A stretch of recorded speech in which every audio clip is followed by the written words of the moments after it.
naman tayong sariling mga batas at korte, bakit pinayagan po ng gobyerno na nakipin po ang isang Pilipino sa sarili nating bayan. Sabi nga ng mga nakakarami, too late the hero. Kaya kung anuman ang lumabas sa hearing na ito, si dating Pangulong Duterte ay ngayon nasa The Hague na po, Netherlands na po. Ano bang pwede pang magawa? I respect the initiative of this committee to hold the Senate inquiry.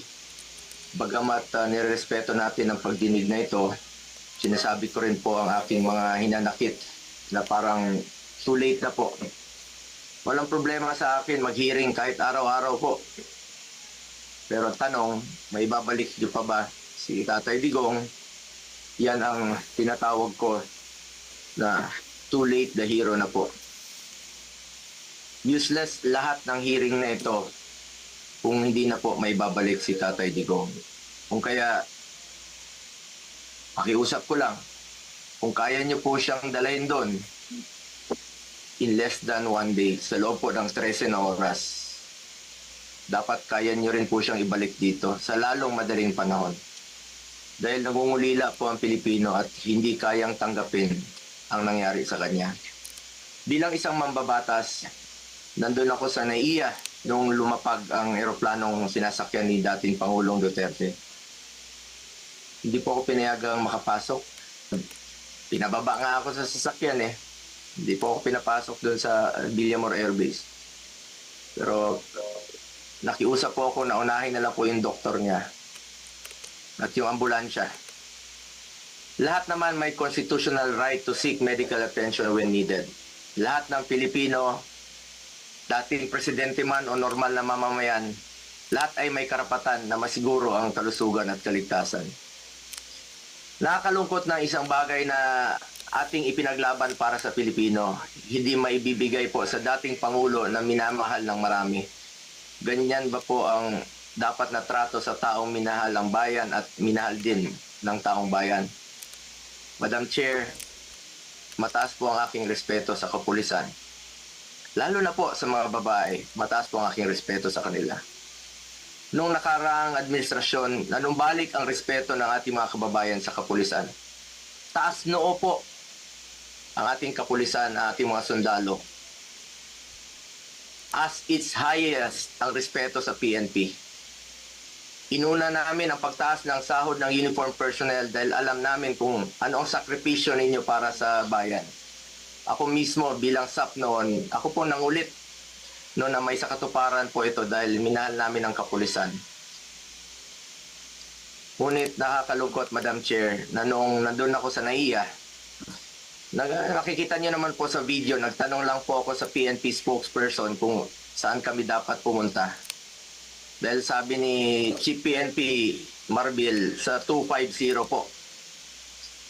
Nilapitan ko po ang inyong spokesperson at hindi po ako sinagot, tinakbuhan po ako.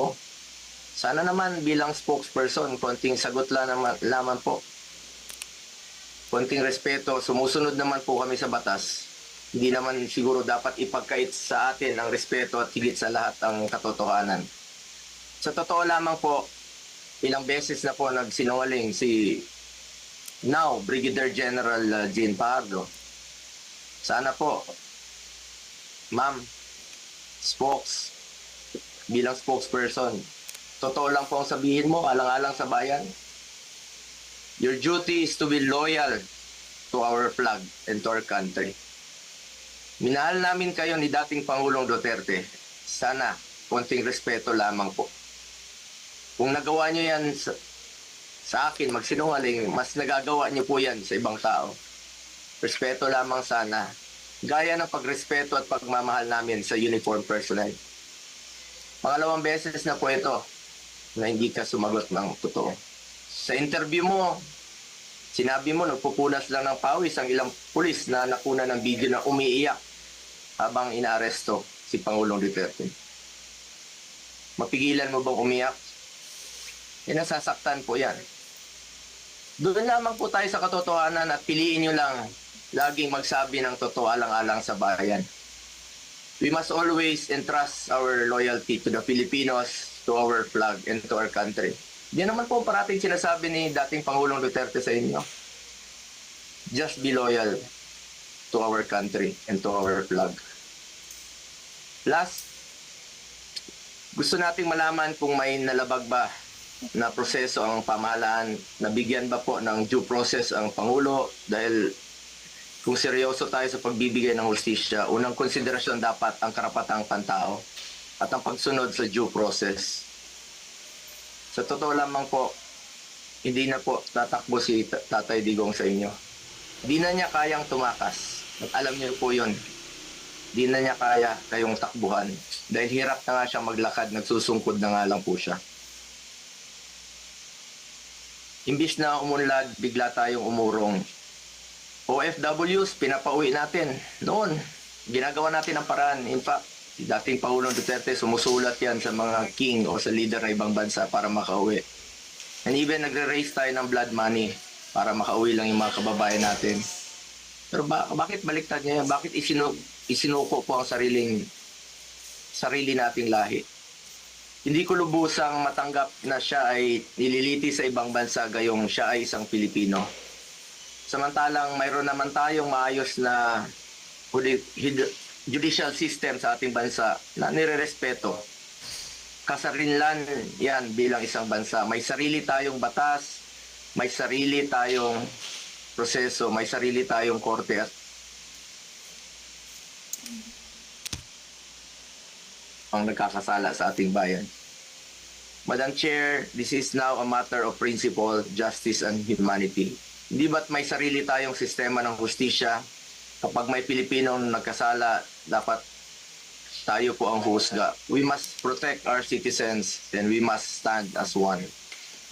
Dagdag pa dito, Madam Chair, mula noon hanggang ngayon, naninindigan naman po si Solicitor General Minardo Guevara na walang jurisdiction ng ICC sa ating bansa. Kung consistent po ang gobyerno sa posisyon na ito na hindi kilalanin ang jurisdiction ng International Criminal Court, bakit hinayaan po nitong ma-implement ng warrant of arrest ang Interpol mula sa isang korte na hindi naman natin kinikilala?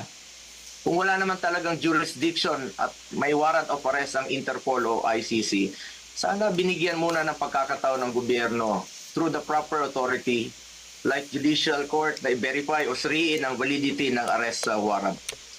Ang issue na ito ay hindi lamang para kay Pangulong Duterte. Ito ay mahalagang usapin sa soberanya ng Pilipinas ang nakataya dito. Alang-alang sa ating mga bayaning nagbuwis ng buhay upang makamit lang ang ating kalayaan. Alang-alang sa ating ngayon na patuloy na inaalagaan ng ating soberanya upang ang ating mga anak at mga anak na ang ating mga anak ay mamumuhay ng isang bansa na malaya at nirerespeto ng ibang bansa.